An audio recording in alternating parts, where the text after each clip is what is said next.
بھارتی وزیر خارجہ سشما سوراج اس وقت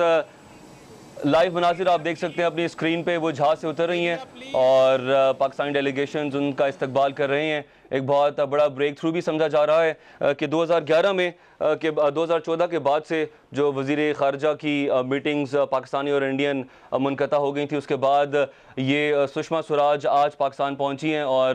بائی لیٹرل جاری ہوگا۔ اس وقت آپ اپنی ٹیلی ویژن سکرینز پہ براہ راست ملاحظہ کر رہے ہیں کہ بھارتی وزیر خارجہ سشما سوراج اسلام آباد پہنچ چکی ہیں اور پاکستانی ڈیلیگیشن ان کو اس وقت ریسیو کرتے ہوئے، اسکارٹ کرتے ہوئے جس جگہ پہ ان کو جس مقام تک لے کے جانا ہے وہاں پہ رواں دواں ہے۔ اور Sushma Swaraj heart of Asia conference میں شرکت کے لیے پاکستان تشریف لائی ہیں۔